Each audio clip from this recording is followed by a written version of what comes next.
Okay guys, we got a 2012 Ford here. It's an E250. It's got a AOD, I believe, transmission. It's a 5.6. I'll double check the part number, but let me get some light on here. I just pulled the bolts. I wanted to show you this, how to do it, and I already started on it. So I already pulled the bolts, and I took all the back bolts and the side bolts off, let these ones on, and I let it drip into my pan first. And then when it dripped a little bit, I held it up, took the front bolts off, lowered it down, dumped it in the pan. Filter came right out. So two things I wanted to show you with this. There's a little yellow plunger thing that's down inside the pan. I wanted to show you that, and I wanted to show you something with the filter real quick. So let's go over here. Now, here's the filter, or I mean, here is the pan. So on the filter, you have, sorry about the air, the cooler's running, it's hot.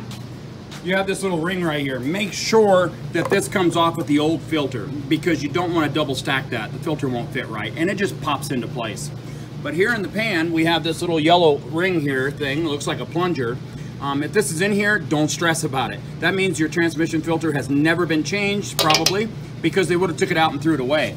That plugs the dipstick tube on the new transmissions. And so when they put the new dipstick down inside the tranny, only for transit, they put the dipstick down inside the tranny, that gets pushed out and shoved into the bottom of the pan. So just take it out and throw it away. You don't need it. So now we're gonna crawl back under there. We're gonna pop this new filter in, put the pan on with the new gasket.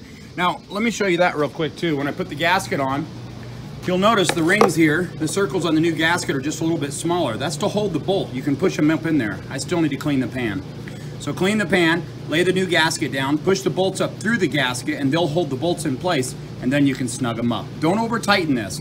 Once you see the gasket material get shoved out like that as you're tightening, stop. That's tight enough.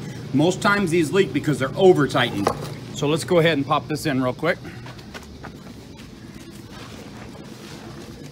I know I'm making this kind of quick and short, but just wanted to give you a heads up and mainly tell you about that little plunger looking thing, because I know a lot of people question that.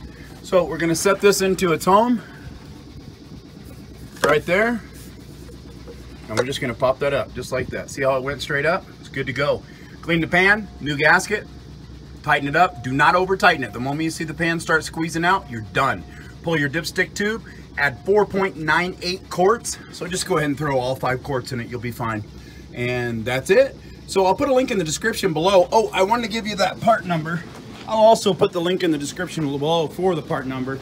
I went with a Wix oil filter, or trans filter. The part number is 58955, and I'll put a link in the description below for you for that and the fluid that I used. So I hope this video helps you out. Please click like, please click subscribe. Click on my name underneath this video for all my other how-to videos, and as always guys, enjoy.